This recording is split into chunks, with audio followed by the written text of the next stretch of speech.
So a little forward with two things. Number one, this critique is a little rough around the edges, but I want to get into being able to do critiques.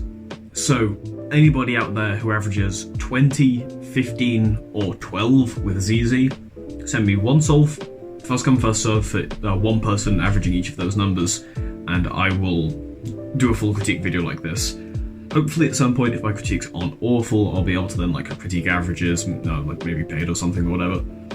But this is basically me just getting my foot in the door and getting some practice in critiquing people. Secondly, shout out to my channel members. I have channel members, people pay me money. If your pockets are heavy, if it is difficult to walk down the street from day to day, if you need to remove money from your pockets to lighten them up, I am here for you. You can press the channel membership button. It will cost you a little bit of money, and it will go to me. You're welcome.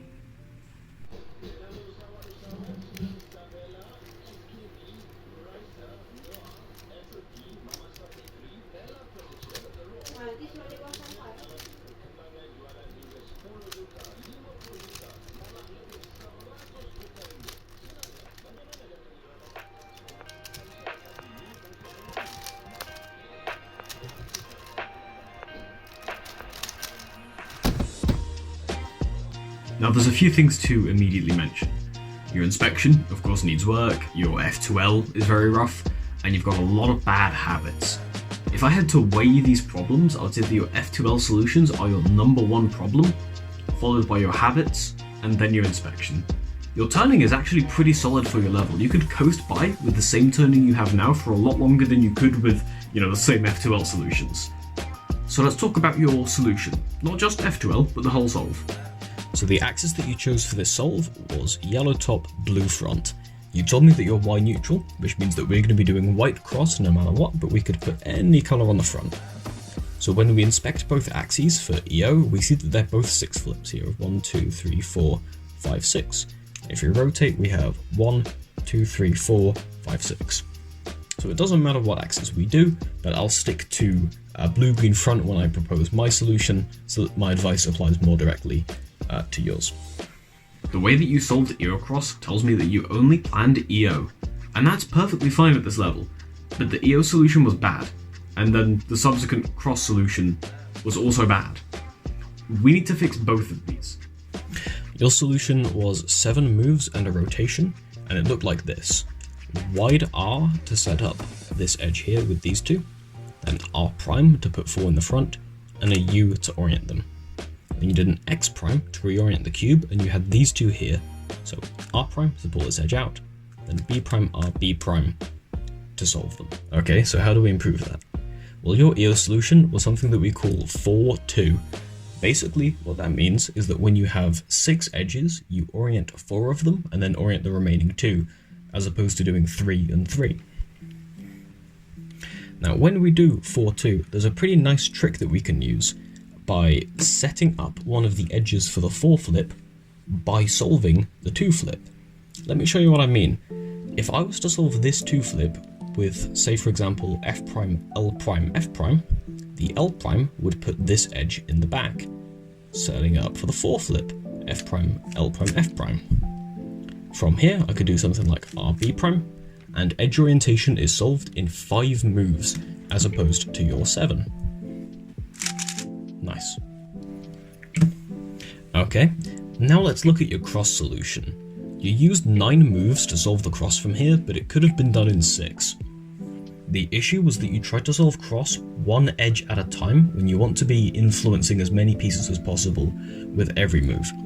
First, let's take a look at your solution. So you start out by doing a D prime to solve the red edge, then U2 L2 to solve orange, U prime F2 to solve blue, then R prime U prime R D2 to solve green. Now for starters, you could have solved green with D prime R D prime, D prime R D, sorry.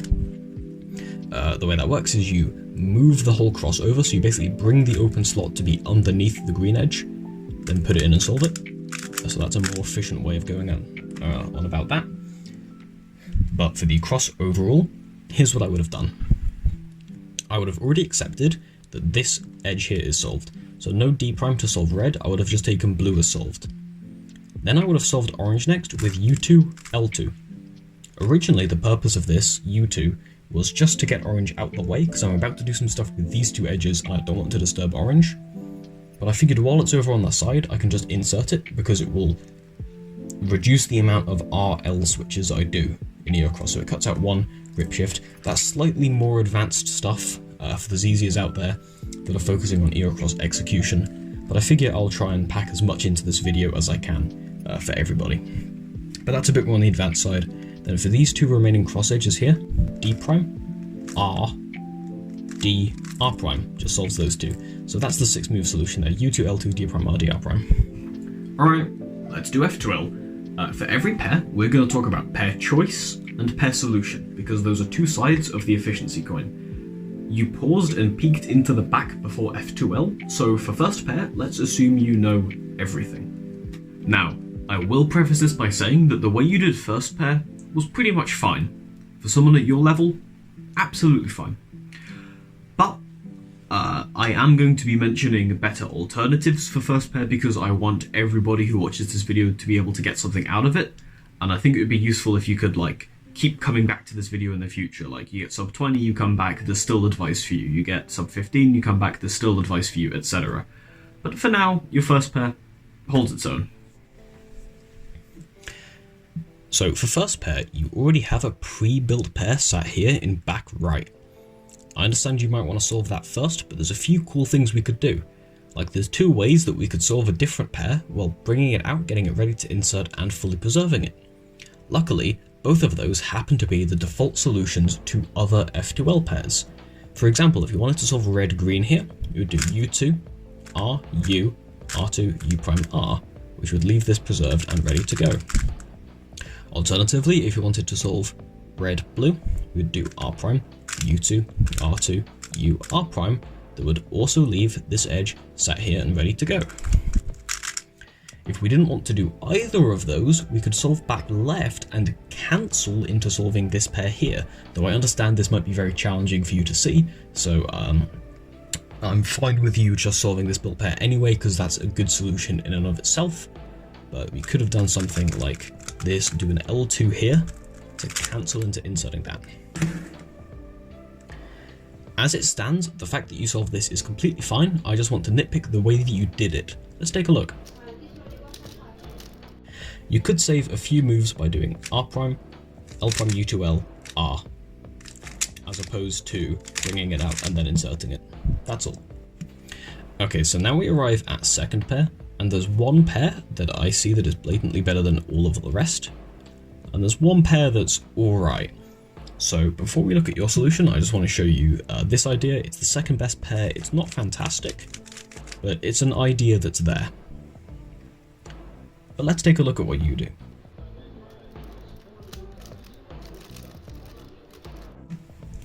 Alright, well first off, you waste 8 moves doing absolutely nothing. I mean, literally nothing. They all cancel down into each other.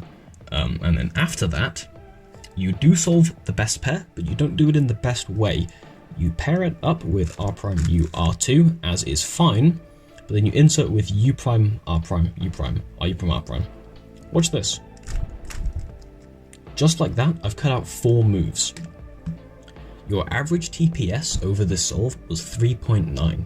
So if you did that better pair insertion, you save an entire second off of your solve. If you do that better pair insertion and you don't waffle about for 8 moves beforehand, you save 3 entire seconds off of your solve. Okay, now we're on to third pair.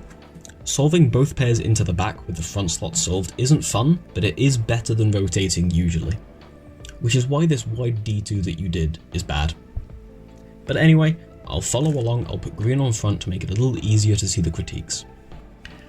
The best pair here is green-orange, solving it like this, or even just like this. Instead, you spend 5 moves doing literally nothing, and then you choose to solve red-green. The actual solution that you did for red-green was perfectly fine. You could have saved a few moves by inserting the edge first, and then keyholing the pair like that, but mostly the solution that you did was perfectly fine. Now, for this fourth pair case, you start by just throwing away 6 moves, then you do 3 actually productive moves, then you throw away another 2 by doing U prime 3 times instead of just doing U, and then you finish the pair. There's a much better solution for this pair. It's a 7 mover, dog, just pair it up and insert it. And now we get to last layer, which was actually fine. Some people might be confused that you chose to do this OCLL lefty instead of doing it righty, but I actually get it. I prefer doing that out lefty as well. Now, for PL, you get JB Pum into a U2, nice. Perfectly fine, no comments on your last layer. Yet, if you come back to this video in the future, predict the J-Pumps post AUF, it's really easy.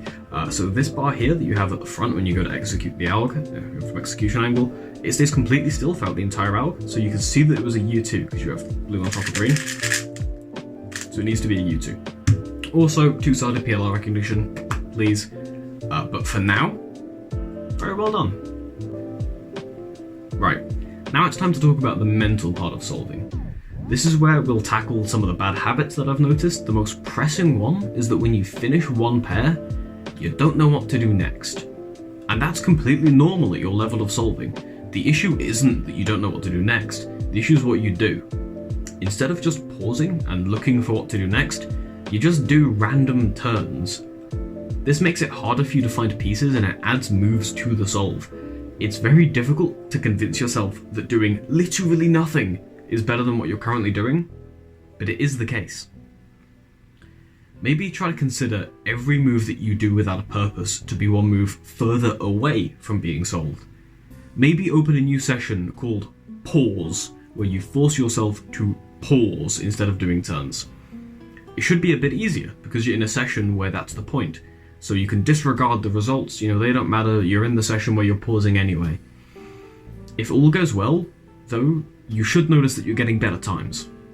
This is something that I did with Look Ahead when I was first trying to implement it. I made a session called Slow Turning, and I found it a lot easier to turn slowly in the solves when I could write off the solve with the excuse, it's in the slow session. But as it turns out, the slow session was half a second faster than my main session. If you're able to stay calm in solves and convince yourself that having efficient solutions is more important than having maximum uptime and staying turning all the time, you'll improve a lot quicker. Alright, here's the synopsis. You need to calm down and do less moves, both by doing less random spam moves and by improving your F2L solutions. You don't have to learn F2L as algorithms yet. Intuition can still take you much further. But referring to an optimal solution sheet might help you find some really good things. You're gonna spend quite a while working on those two aspects of the solve until your F2L is good enough for pair choice to become quite important. Because of course, picking the best pair doesn't matter if you just do a dumbass solution anyway. So solution comes before choice. Once you're comfy with your F2L, you can start trying to work on your EO and cross move count, but that's a little while out still. So here's the steps to improvement. You've already told me that you do a lot of untimed solves, and untimed solves are great if you use them properly, but you have to use them properly. You can't just do them and expect improvement. I don't like calling them slow solves, I call them untimed solves, because slow solves is not the speed that matters, it's what you're focusing on. So, during the untimed solves that you're doing, you're going to make sure that you don't do random moves for no reason. Force yourself not to. It should be easier in untimed solves because they're untimed, there's no pressure. You're also going to pay a lot of attention to your F2L. Pause for as long as you need. When you see an F2L pair, think really hard about all the possible solutions. Hell, even try some new things out. Do moves on the cube that you don't know if they'll lead anywhere. Just experiment with the F2L solutions instead of doing the ones you already know, because you're likely to find a fair few better solutions this way. If you're doing timed solves, and you notice that an F2L pair you do takes a lot of moves, take a break from the timed solve session and experiment with that F2L pair in particular until you find a better new solution, either by playing around on the cube or just referring to a sheet and learning it. After a little while of doing this, you'll have patched up most of the obvious holes in your solutions. They won't be perfect, but they'll be a lot better. F2L pairs should average around 7 moves, and in this solve, yours averaged 10.5, and that's without all the random stuff you did between them. Hopefully it'll also help with the random move spamming, but I suspect that'll be a bit more deeply ingrained and it'll take a very long time for you to truly get rid of that one. But again, you do want to work at it because it'll make it a lot easier to improve once that's out the way. Once you're comfy with your F2L pair solutions, and what that will look like will either be most of your pair solutions will feel like they aren't very many moves, or you will have made improvements on a lot of the F2L cases. Either way, you'll know when you get there, but once you're comfy with your F2L pair solutions and you think they're pretty good, you're going to change the focus of your untimed solves. Instead of pausing a lot to think about the F2L pair solution, you will pause to make a choice. What pair will you do next? Think about what pair has the shortest solution. If there are multiple pairs that are equally good, think about what slot you want to be solved more. Back left is the most important slot to solve. Give priority to back slots over front slots. You don't want to solve diagonal pairs like back left and front right. Again, this will take a while, but once you're confident that you have good solutions and your pair choice is pretty good, just practice EO a little bit. Use Crystal Cube to check your EO solutions, and use untimed solves to check your cross solutions in the same way that you did F2L pairs. From what I've seen in the solve that you sent me, you could comfortably average 15 as long as you tighten up your solutions, because there's a lot of slack in them. This whole path to improvement that I've laid out to you is going to take a long time. This isn't like 1 or 2 or 3 weeks here. The reason I'm giving you so much information is because this is a YouTube video. You can come back to it a week from now, a month from now, 6 months from now, and still hear the same advice. So this should be a relatively long-term improvement plan that should help take you and allow your times to go down and down and down and down.